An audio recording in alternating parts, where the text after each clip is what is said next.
I'm truly honored to be here for your first only graduate division commencement. Esteemed President, distinguished faculty and staff, proud family and friends, honored guests, and most of all, the fabulous class of 2014, congratulations!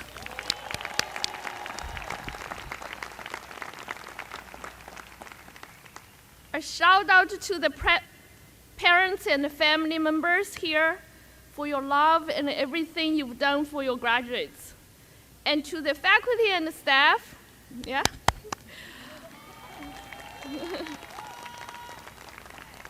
And to the faculty and the staff for your incredible effort, creativity, and encouragement. You have all made San Francisco State the wonderful university it is. Here in our beautiful city, I can feel your energy, your talent, and promise as a global and a diverse public institution of our time. Graduates, today is your special day. It's my special day as well. This is the first time that I have wear cap and gown. Like many of you, I came to this country for graduate study. Unfortunately, I was unable to attend my own commencement back in East Coast. So I view today as a makeup, and I'm thrilled to celebrate the moment with you. Yeah.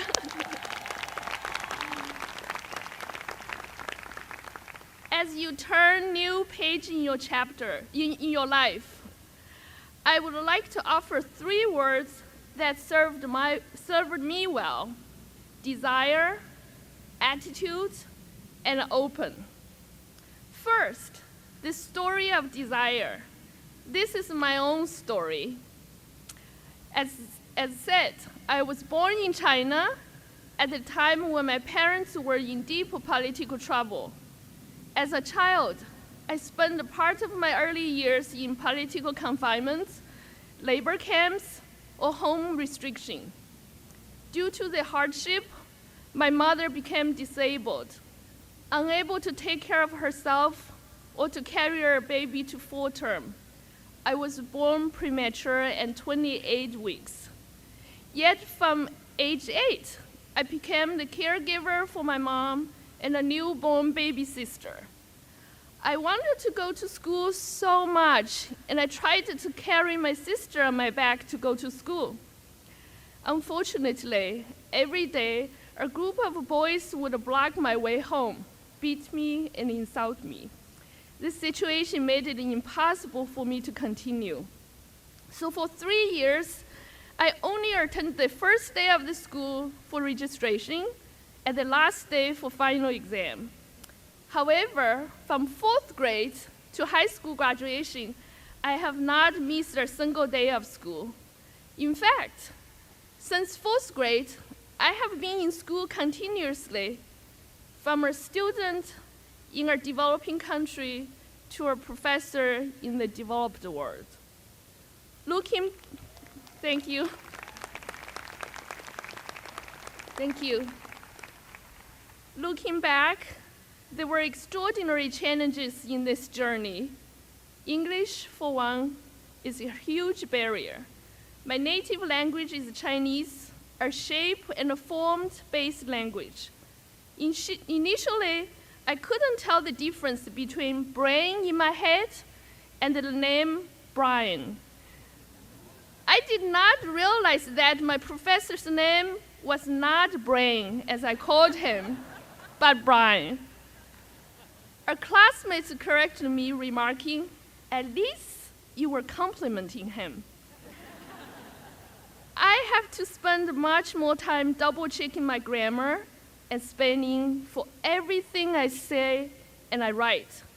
Otherwise, I could be unintentionally complimenting people around. Or not. President Wang, I'm very sorry this experience was not on my CV. However, I applaud your leadership to include diverse and international perspectives at this remarkable university.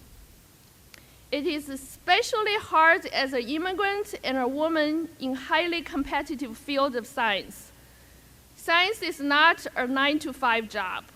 I spend many evenings and weekends in my lab. I often pick up my son from school and spend time with him, but return to the lab after he went to sleep. Although my son, Christopher, who is here today, has been exceedingly understanding the demands of my profession, it has not been easy. But I stayed on because of my childhood yearning. My mother was unable to finish 5th grade, and my father couldn't finish 8th grade. For someone with my background, desire shaped me. So pay attention to your desire. It can motivate you to work hard, making you good at what you do and love what you do. If you love what you do, you don't have to work for a day, as Confucius said once. See, desire can be magical. My second story is about attitude and how one can turn a negative situation through a positive attitude. I was reading about a rare disease when I came across the story of Lizzie Velasquez. Once labeled the words ugliest woman redefined the essence of beauty. Lizzie was born with a rare syndrome. Only 2 other cases are known worldwide. Because of the disease, she doesn't have any fat tissue. Now 25-year-old, she weighed only 64 pounds and is blind in one eye. When she was in high school, she found herself on a YouTube video that labeled her the world's ugliest woman. It had 4 million hits. This is devastating to a teenage girl. She woke up every day wanting a different look. Then Lizzie decided to face her pain differently. She said, the only way that I would change is I change my attitude about it. My life is in my hands. I could either choose to make this really good or choose to make this really bad. Her positive attitude empowered her. She became an inspirational speaker and author on the essence of beauty. Her story touched many. When time's getting tough for you, remember Liz's wisdom. Focus on your goal and make a positive difference. My final story is about keeping an open mind. In college, I was fascinated by the great discoveries I learned from textbooks and lectures. I recall wondering, with all this great discovery already published, would there be much left for me after I graduate? Later, I learned a metaphor. If the circle represents is known, the periphery of the circle represents what's unknown. Then the bigger the circle, the known, represents the larger the periphery and the unknown. In science, recognizing unknown is recognizing opportunity towards discovery. As we know a little now, as we know a lot now, there are so much more opportunity in biomedical sciences. One example is stroke, caused by shortage of blood supply. A stroke put my father, who endured political torture, in a wheelchair for another unbearable 15 years. There are many patients like my father who suffer from cardiovascular diseases. Despite recent progress, there is no cure or prevention. Another example is cancer, which still takes many lives despite our decades war on cancer. One chemotherapy, 5-fluorouracil, has been used to treat certain cancers for 50 years without a substitute, despite its limited efficacy and major side effects. My lab team studies both stroke and cancer, 2 separated fields. We connect the 2 because we are open to the idea that cut off the blood supply can stop and kill cancer, whereas restore blood supply would treat stroke. So if we identify genes that can control blood supply, then we may identify therapeutic candidates for both disease. With an open mind and imagination, one may connect the dots that are not otherwise apparent. One successful example of open mind is in discovery for AIDS treatment. Only a few years after HIV was identified in this country, AZT, a failed cancer drug, was found effective in treating HIV. Now, AIDS is no longer a life sentence. This is a big step forward.